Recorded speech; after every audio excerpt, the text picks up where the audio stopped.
Although no one can predict the exact future of the economy, many people are speculating that the massive job losses and economic impacts from COVID-19 are going to throw us into a recession in the coming months.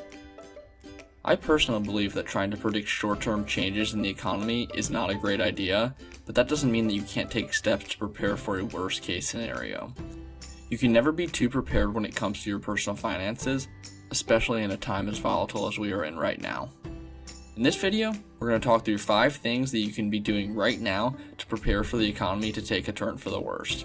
Although this video is being made in response to the volatility caused by COVID-19, many of these tips can be helpful regardless of what is going on in the economy. With that being said, let's get into our list. Number 1. Build up your emergency fund. An emergency fund is exactly what it sounds like. It's a fund that you build up in case you need cash at a moment's notice. Although the name emergency fund brings on thoughts of tragedy, it's really just there for any expenses that come up that you're not anticipating. This could be a check engine light coming on, a broken phone, or an unexpected medical bill. Because of the nature of these expenses being unexpected, it's a good idea to keep that money very accessible and not invested in anything volatile like a stock. A good place to keep this money is in a high-yield savings account or a money market fund where you can pull out the money at any time. Normally, it's suggested that you keep 3 to 6 months of living expenses in an emergency fund, but during these uncertain times, it's not a bad idea to go beyond that. If you have the ability to stockpile more cash, now is a good time to do that. It's impossible to predict the future, but having cash on hand could end up being a lifesaver if you really need it. Number 2. If you lost your job, take advantage of government benefits. If you're one of the unfortunate people who lost their job in the past weeks, make sure to utilize the benefits that governments are creating for people like you. This is not only the unemployment compensation itself, but loan deferrals and small business loans as well. Normally, paying off debt should be the top priority, but during a recession, cash is king, and it may be better to hold on to cash rather than pay off loans. Right now in the United States, federal student loans have their interest frozen until September 30th. Although carrying debt is never a good feeling, if you feel more comfortable with extra money in your bank account right now, it's definitely worth considering not paying down your debt at the rate you normally would if this interest freeze applies to your debt.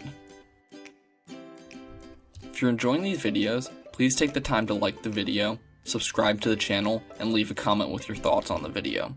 As we grow the channel, your engagement is extremely important, and every interaction helps us grow and it is appreciated. Now, back to the list. Number 3. Cut your expenses as low as possible. Living within your means is important at any time, but especially during these tough times. If you haven't looked at your spending habits recently, now is a great time to go through your expenses and create a budget. There are apps out there like Mint and You Need a Budget that do a great job of helping you keep track of your spending, or you can keep track of it manually using something like an Excel spreadsheet. Some expenses may be more difficult to cut than others, but whatever changes you make will be helpful in making sure that you are prepared if something unexpected happens. This could mean downgrading to a less expensive car, or skipping your morning Starbucks coffee and making a cup at home, but whatever cutting your expenses means to you, make sure that you're being smart about the way that you spend your money right now. Number 4. Do not pull your money out of the market. The first instinct when people see their investments drop is that they need to get their money out of the market. Unless you are in an absolute emergency and need the money today, do not pull your money out when the market takes a downturn. Although it's painful to watch your hard-earned investments drop in value, remember that you don't actually lose any money until you sell. If you were to pull all of your money out today, and the market had a huge rebound tomorrow, you would be completely out of luck. The stock market is extremely volatile by nature, so having the patience to wait out downturns has always worked out for those who don't panic in these times. The S&P 500 has averaged roughly a 10% return since the creation of the index, but that doesn't mean that every year it comes out to exactly 10%.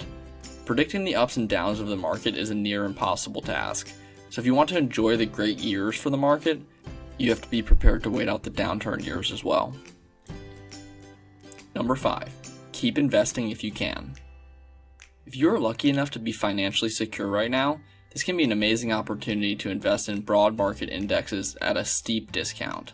Assuming that you have built up your emergency funds to a point that you are comfortable with the amount of cash that you have on hand, investing in the market during a downturn can be a great way to have huge returns on your investments over the long term. There have been terrible recessions, depressions, and market downturns in the past. What that has shown us is that the market has always recovered and reached new all-time highs. Personal finance decisions should always be made individually, so never invest if you're not comfortable, but it is important to know that investing consistently in the market, regardless of what has been going on, has always worked out well in the past. Investing early and often without making emotional decisions based on the current state of the economy will save you a lot of stress and almost certainly put you ahead of those who try to time the market. That's our list for today. Thank you for tuning into the Money Minute. Comment below if you're doing anything else to prepare for the recession, and don't forget to like and subscribe to support this growing channel.